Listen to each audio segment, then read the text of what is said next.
Olá, tudo bem? Esse aqui é o canal Somando Ventos, meu nome é Eduardo e hoje é a continuação da nossa jornada da leitura do livro de Ezequiel. Hoje é o dia do capítulo 13 e do capítulo 14 e vai falar sobre líderes e sobre profetas. Agora, claro, é muito importante, independente dos versículos que eu vou trazer aqui ou dos comentários, que você tenha a tua experiência com a palavra. Então, abre tua Bíblia e vai conferir tudo que eu falei e melhor, vai ver Deus falando com você diretamente. Então, para começar, capítulo 13, versículo 3 de Ezequiel diz assim: o que o Senhor Deus diz é isto: ai desses profetas sem juízo e sem moral. Eles seguem a sua própria inspiração e inventam as suas próprias visões.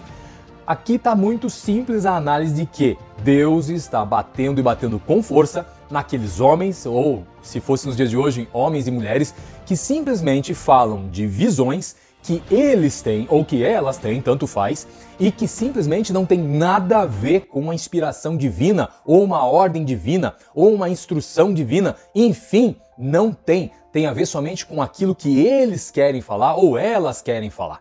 E esse ponto aqui é muito forte em todo o livro de Ezequiel, vamos dizer assim. Quer ver, ó? Capítulo 13, versículo 6 diz assim, ó: as suas visões são falsas, e o que eles anunciam é tudo mentira. Eu não os enviei, mas eles dizem, a palavra do Senhor é esta, e ainda esperam que as palavras deles se cumpram. Olha como Deus está falando. Primeiro, então, ele falou, ai desses profetas sem juízo e, sem moral. Claro, o versículo 3 é enfático quanto a isso, e o 6 explica, Deus está explicando por que está dizendo isso deles. Será que existe hoje em dia isso? Infelizmente, sim. A gente tem visto aí aos milhares se manifestando e querendo, pior não é isso, é o que falava lá então, nesse versículo 6, dizendo que eles falam e ainda esperam que se cumpram, ou seja, eles esperam que Deus obedeça o que eles estão falando ou determinando. Querido, querida, não funciona assim com Deus. Veja, nós somos a obra do Senhor, como nós podemos exigir do nosso Criador que algo se cumpra? Não seria muito mais lógico nós obedecermos e entendermos então que é a Ele que compete exigir algo de nós? Simples, não é? Então veja, Ezequiel 13:8 diz assim: por isso o Senhor Deus diz a eles, as suas palavras são falsas e as suas visões são mentiras, e é por isso que eu estou contra vocês. Contra vocês. Simples assim. Por isso que, agora, se nós nos juntamos a esse tipo de homem ou mulher que de repente está fazendo com que haja essa manipulação das massas, adivinhe, se Deus está contra eles, significa que nós estaremos também do mesmo lado de quem? De Deus ou deles? É óbvio, deles. E Deus vai estar contra nós da mesma maneira. Por isso que, veja, esses ídolos, na verdade, estão se tornando cada vez mais constantes na vida do povo. Naquele povo e agora. E por que eu falei de ídolos? Porque esses profetas são seguidos, exatamente, e são adorados. E esses profetas tem vários títulos, né? São profetas, são líderes, são ídolos. Presta atenção, isso é a palavra de Deus saltando aos nossos olhos. E é tão fácil descobrir isso, é só abrir e ler. Simplesmente assim tem que ser feito. Por isso, veja, Ezequiel, capítulo 14, versículo 3, diz assim: homem mortal, esses homens deram o seu coração aos ídolos e estão deixando que os ídolos os façam pecar. Será que pensam que vou lhes dar alguma resposta? Percebeu? É como que eles querem clamar a Deus, como que às vezes nós queremos clamar a Deus, se nós ao invés de colocarmos Deus ou Jesus, olha só, em primeiro lugar, nós colocamos homens e mulheres. Ao invés de seguir a Deus, seguir a Jesus, nós estamos seguindo homens e mulheres. Veja só, a palavra está gritando aos nossos olhos e nesse momento está ministrando nas nossas vidas. Ezequiel capítulo 14, versículo 14 diz assim: mesmo que, olha o nome dessas pessoas, Noé, Daniel e Jó estivessem vivendo ali, a honestidade desses três homens salvaria apenas a vida deles. Eu, o Senhor Deus, falei. Olha só, é tão grave que Deus está mostrando, olha só, não adianta você querer se apegar em homens e mulheres, porque vai ser individual a salvação. E se você ainda não percebeu isso, continue lendo o texto. Capítulo 14, versículo 16 de Ezequiel vai dizer assim: mesmo que esses três homens estivessem vivendo ali, juro pela minha vida, diz o Senhor Deus, eles não seriam capazes de salvar nem os seus próprios filhos. Eles salvariam somente a sua própria vida e a terra viraria um deserto. É incrível, mas é assim que funciona.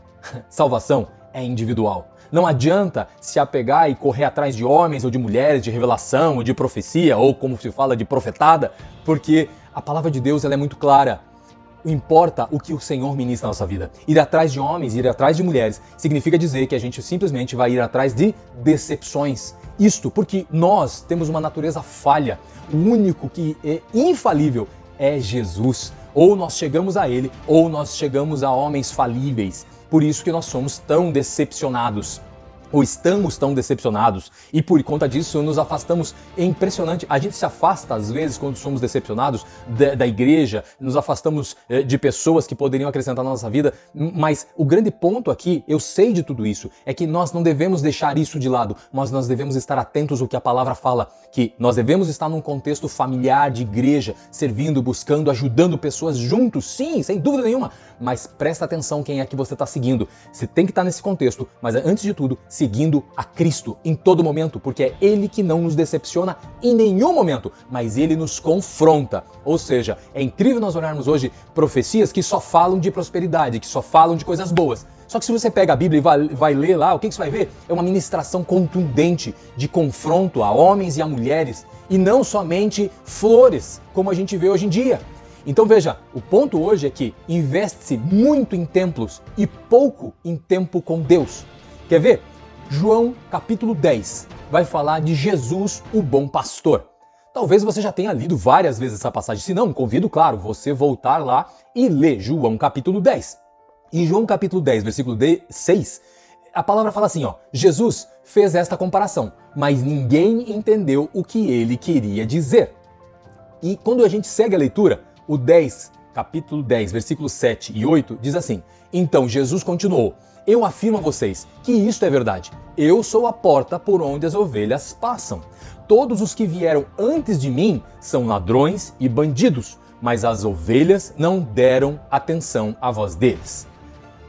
Tá entendendo que o contexto aqui então é que Jesus é o pastor? Ah, Edu, claro, é óbvio, Jesus é o pastor.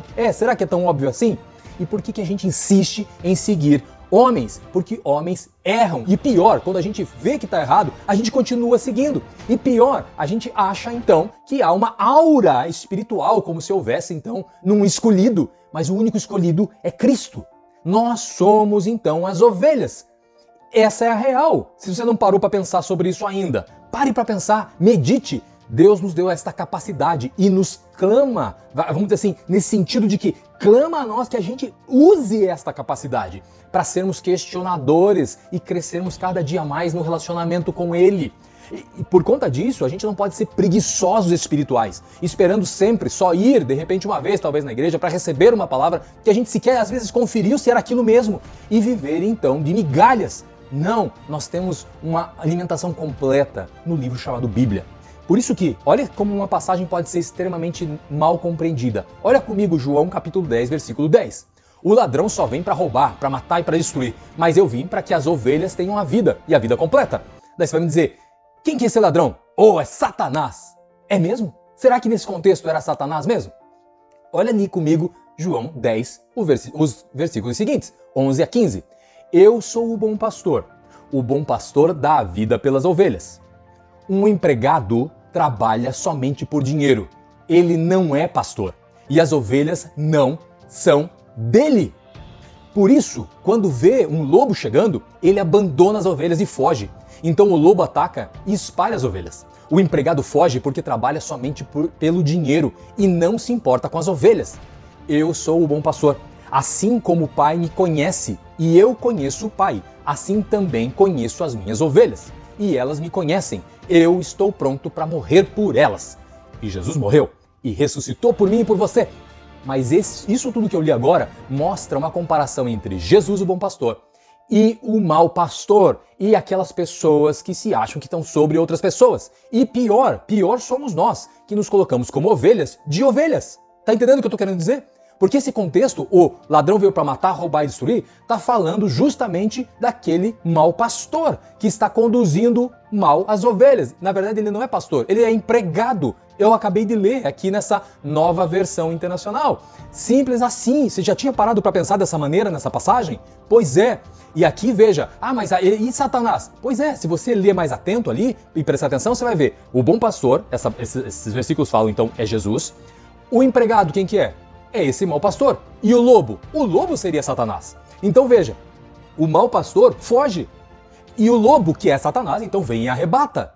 Tá vendo como a Bíblia precisa ser lida, mas mais do que isso, precisa ser meditado em cima dessas palavras, para que a gente então não seja enganado e a gente comece então a questionar e comece a viver o evangelho de verdade, porque não sei se você sabe, se você é protestante, por exemplo, você vem de uma origem que justamente protestou contra o quê? Protestou contra a forma errada de interpretação da palavra lá no passado. Por Martim Lutero foi quem fez isso. Ele quis contestar aquele meio que estava interpretando e estava fazendo com que as pessoas se tornassem escravas de um evangelho mentiroso. É isso ou não é? Vai estudar que você vai ver que o que eu estou falando é verdade. Então, ou seja, não era a ideia de criar uma nova igreja, não era a ideia de criar uma nova religião, não era a ideia de criar um novo evangelho, mas era a ideia de que as pessoas começassem naquele tempo a ler a palavra e realmente entendessem como Deus queria que elas vivessem, como Deus queria que elas tivessem um relacionamento mais íntimo com elas. E hoje, o que nós precisamos não é realmente de uma nova interpretação, é somente que a gente acorde e comece a fazer a nossa parte, que é ler a palavra e se relacionar através da oração com Deus. E daí a verdadeira palavra do Evangelho vai saltar aos nossos olhos e a gente não vai viver de uma dependência de migalhas de pessoas que talvez estejam errando muito e conduzindo muitos ao erro junto com elas. E olha o que a gente leu lá no início, no capítulo 3 de Ezequiel. Deus vai virar as costas para eles e quem estiver junto com eles da mesma maneira. Hoje foi uma palavra de extremo confronto para mim e para você. Então, a palavra de Deus não é para a gente sair feliz dela, mas é para a gente sair melhor através do confronto. Então, cresça na palavra, na experiência com Deus. Leia a Bíblia e se liberte. Deus abençoe você, Deus abençoe sua família e, claro, se Deus quiser, até a próxima.